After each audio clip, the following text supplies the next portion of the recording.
So, good morning mga kapigmate. So, di ba ito yung mga winalaya natin sa dalawang inahin natin. Ito si Cara at ito si LC. Ito yung GP large white natin. Tapos ito naman yung ating landrace na mix na large white. Pero hindi siya parang backcross na siya. So, dito, di ba nasabi ko sa inyo nung nakaraan na target natin sa mga inahin natin ay sa loob ng 5 days ay maglanti na. So, yun po ang target natin dito sa baboy natin. Sa lahat ng inahin natin. So, ang pakain ko dito sa mga inahin natin mga kapigmate ay grower grower lang po, pure grower lang pakain natin. Na Pigrolac grower po ang pakain natin. So, ngayon po, 3 days after walay mga kapigmate ng ating inahin. So, naglalandi na po itong isa. Yung isa hindi pa. So, pakita ko sa inyo. Ayan. So, pakita ko sa inyo ang katas. So, ayan. Medyo maano siya. So, ayan po. Ayan. Naglalandi na po itong isang to. Tapos maingay na rin po siya mga kapigmate. So yan po, bali pa 3 days ngayon after walay. Wala pang 5 days, may 2 days pa bago natin pa i-ay dapat. So ngayon, sa ganito po mga kapigmate na bagong walay na inahin, basta't bagong walay once na nagpakita ng sign na naglalandi yung inahin, pwede na po natin yan pa-i-ay or pakastahan. So ngayon po, pupunta po maya-maya sa DA para mapakastahan natin to. So ito po ay GP large white. So maghahanap tayo doon ng maganda-gandang i-partner dito. So sana makakita tayo doon ng landrace na pure na landrace o GP landrace para yung anak nito ay F1. So kasi maraming gusto magpa-reserve dito ng panginahin. So ito, tataka lang talaga ako dito sa baboy na to, kahit anong pakain mo talagang hindi siya tumataba. Pero ito yung kapatid niya mataba naman yung kapatid niya. Yan, okay naman yan. So yan yung kapatid niya. Okay naman katawan niya. Pero ito talaga, pakainin mo na marami or konti, so talagang payat siya. Yan. So ayan po. So ayan ang ating bagong walay. So 3 days after walay, naglandi ng ating isang inahin. So ayan. So pakain nga pala natin dito mga kapigmate.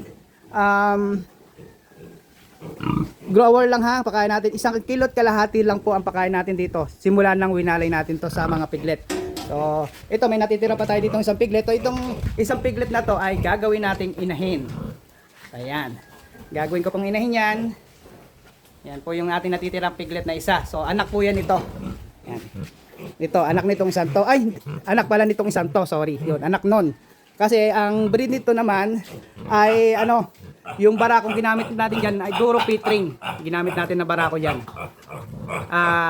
Yan po yung malaki, isa sa malalaki doon sa anak nun. Tapos meron po siyang 16 teats. Yan, gagawin po natin inahin yan. Okay. Itong isa, wala pa to. Baka maghihintay-hintay pa tayo. Siguro bukas pa yan. 3 days pa lang naman after walay mga kapigmate. Kaya okay pa. May paghahandaan pa tayo. So nga pala mga kapigmate, gusto malaman ko sa pagkukondisyon ko sa inahin para maglandi agad. Pinaka ko lang, first day na walay mga kapigmate. Pagkawalay natin, inject lang po tayo dito ng vitamin ADE sa ating inahin na to. Vitamin ADE lang 2 ml na Byton po yung gamit natin. Tapos sabay na rin yung purga natin. Sa purga naman natin ay injectable po mga kapigmate na pinurga ko dito ay 6.5 ml. Yun po ang dosage na ginamit ko dito sa inahin na to. So mapapansin nyo, tulog-tulog pa, hindi pa siya na-stress or hindi kagaya nitong isang to na hindi na siya mapakali. Yan po yung mga sign na baboy ng mga naglalandi mga kapigmate. Hindi mapakali. Pag standing hit naman mga kapigmate, pag sinakyan nyo, yung magpapasakay siya, tapos hindi siya, kita nyo naman, pag hinawakan to, nababa na siya. Kita nyo ba? Nababa yung yung kanyang likod. Ayan. So, sign sa mga naglalandi, ito yung mga alam kong sign na sa mga naglalandi ng mga kapigmate. Hindi nyo to kailangan makita lahat sa isang baboy. Pero kahit maalin sa mga to ang makita nyo, may tuturing nyo na rin na naglalandi yung baboy. Una dyan mga pigmate, sasabihin na natin sa una, yung may lumalabas na liquid sa ari ng baboy, kagaya nito. Yan. Yan, yun. Yan. Tapos pinakita ko na rin yung kanina. So, yun ang una nyo makikita sa baboy, yung may katas sa ari niya. Pangalawa na sasabihin ko mga pigmate, yung standing hit niya. Pag sinakyan nyo yung baboy, tapos hindi siya pumalag at nagpapasakay, yun, naglalandi na. Ito naman, liyad pag hinahawakan sa likod. Tapos yung pagtirik ng tainga, pag ganito, yan. Yan, ito hindi pa masyadong hit na hit, pero papayay ko na siya. Tapos, isa pa mga kapigmate, yung pag-iingay. Isa na rin sa sign, isa po sa sign ng paglalandi ng baboy yung pag-iingay, hindi mapakali. Yung nag-iingay, yung umuungot yung sasay. Parang na ganun, parang kabayo. So parang ganun mga pigmate. So ganun isa sa sign, isa pa yun sa sign na naglalandi yung baboy nyo. Tapos, ito pa, yung nawawala ng gana kumain. So after walay, nawala ng gana kumain. Sa pagkawala ng gana kumain ng baboy, isa rin yun sa sign na naglalandi po yung alaga nyo. Kaya tayo lahat ng sign ng paglalandi. Hanggang dito na lang po yung vlog natin. Oh. Pagmasdan nyo pa, pakinggan nyo ha. Yun, yung ganyan yung sunod-sunod na, ganyan yung ingay ng baboy nyo. May mas matindi pa dyan yung parang umiirit sila. Yan mga kapigmate. So ito, papayain na natin mamaya-maya to.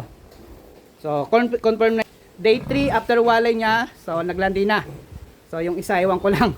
So baka umabot pa yun ng 5 days. So yun lang yung mga ano ko dito mga kapigmate sa baboy namin.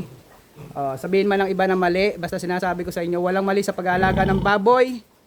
Basta't ang alaga niyong baboy malusog, hindi malusog, malalaki sa maganda yung resulta sa lahat ng ginagawa niyo. Pagmasdan niyo muna yung sign na nakita ko sa baboy natin.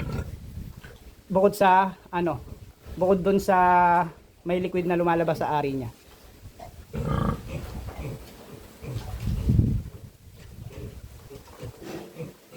Alam yan mga kapigmate na mga matatagal na nag-aalaga ng baboy. Madali naman malaman niya mga kapigmate, lalo na kung marami kayong alaga ng baboy. Yan. Isa yan, yung mga kasama niya, mga natutulog. Yung dito, mga natutulog. Yan. Papasin nyo. Mga natutulog lang sila. Yan, mga buntis na lahat yan. Ayun pa, yung dalawa pa doon. Yan, kakulay na ng kulungan nila. Yan, mga buntis din yan. Kita nyo, mapapansin nyo, mga tulog. Yung karamihan ng mga alaga nyo natutulog, pag may napansin kayo na isa na hindi mapakali, hindi na maingay, or kung ano-ano ginagawa niya, lapitan nyo agad. Tingnan nyo kung anong may mali sa kanya, yun. Madali nyo lang malaman yung mga kapigmate. So hanggang dito na lang. Good morning, good morning.